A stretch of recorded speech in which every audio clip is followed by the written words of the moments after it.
Assalamualaikum warahmatullahi wabarakatuh.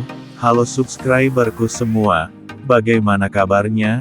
Terima kasih sudah menjadi subscriber yang setia mendukung channel MC Project 38. Semoga kita semua selalu diberi kesehatan, dimudahkan segala urusannya dan dilancarkan rezekinya. Amin. Dan juga buat teman-teman yang baru berkunjung di channel ini, jangan lupa untuk tekan tombol subscribe, agar teman-teman yang baru berkunjung di channel ini tidak ketinggalan angkot saat saya update video terbaru. Oke, langsung saja. Ide kreatif kali ini saya mau membuat mod untuk kunci kontak motor saya yang rusak. Karena saya jebol sendiri, sebenarnya ini bukan kesengajaan tapi karena memang tidak disengaja. Jadi waktu itu kunci motor saya hilang entah kemana. Saya sudah pusing mencarinya. Akhirnya suatu hari saya ada keperluan mendadak yang dimana saya harus benar-benar pergi untuk berangkat ke sana. Dan akhirnya tanpa pikir panjang saya jebol kunci motor saya.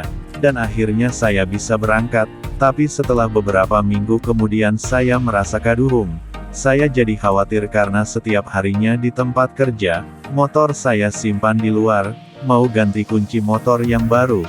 Haduh, belum punya duit pusing, dan tiba-tiba saya kepikiran untuk nonton YouTube dan banyak sekali teman-teman senior yang menginspirasi saya, dan seketika itu juga saya langsung mencari bahan-bahan untuk proyek perbaikan kunci motor saya, tapi dengan konsep yang berbeda.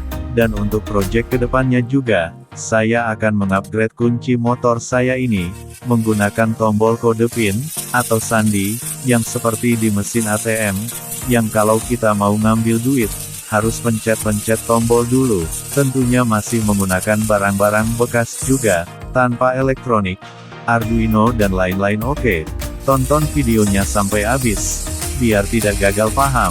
Dan kalau punya ide atau saran teman-teman bisa tulis di kolom komentar. Jangan lupa juga tekan tombol like jika suka video ini. Terima kasih, selamat menyaksikan.